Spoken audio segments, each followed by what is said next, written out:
ধনীৰ আৰু নাই প্ৰয়োজন সীতা মই চিৰ অভাগিনী মোৰ প্ৰতি হ'ল বিধি বাহ ৰামৰ বাবে 14 বছৰ বনবাস ললো শিৰ পাতি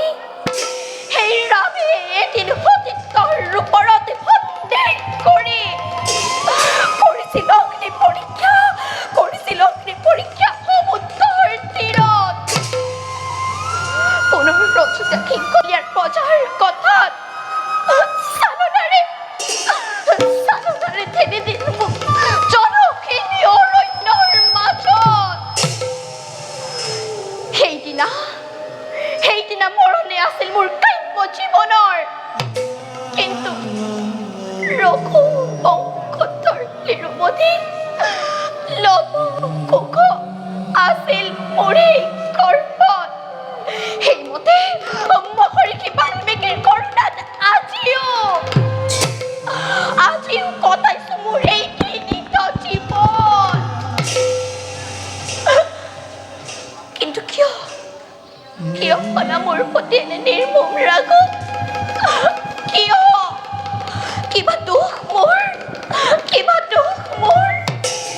কিয় দিলা মোক এনে জমৰ যাতনা ৰাগ কিয় এয়াই নেকি ৰামৰ ধৰ্ম এয়াই নেকি ৰাম প্ৰজানুৰঞ্জন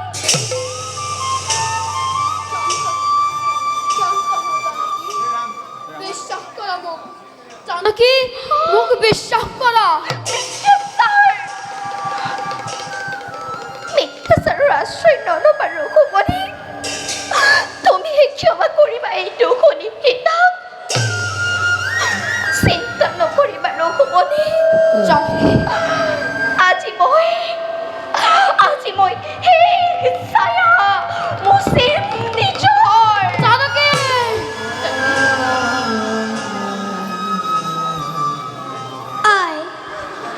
আই তুমি আমাক এৰি নাযাবা আই তুমি আমাক এৰি গ'লে আমি কাৰ লগত থাকিম আই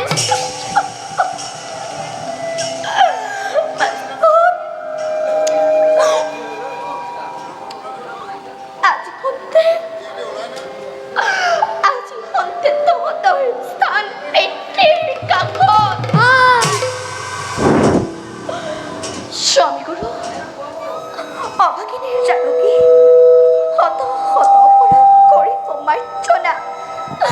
জনমে তুমি হবা মোৰ স্বামী দেৱতা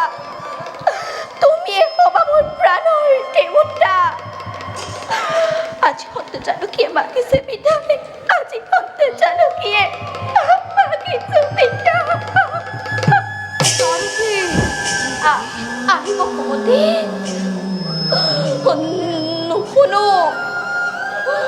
নুশুনো ৰাম নাম নকৰো দৰ্শন গুচক কলংকৰ লৰাত আহিব কমতে স্থান দিয়া আই তেজে বুজিব পাতালে পশুপতি মেলা ভাত পাতালে পশুপতি মেলা ভাত পাতালে দেখা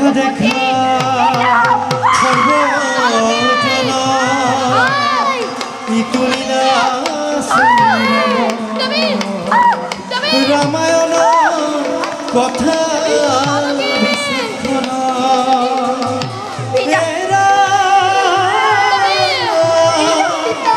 কলঙ্ক মোচন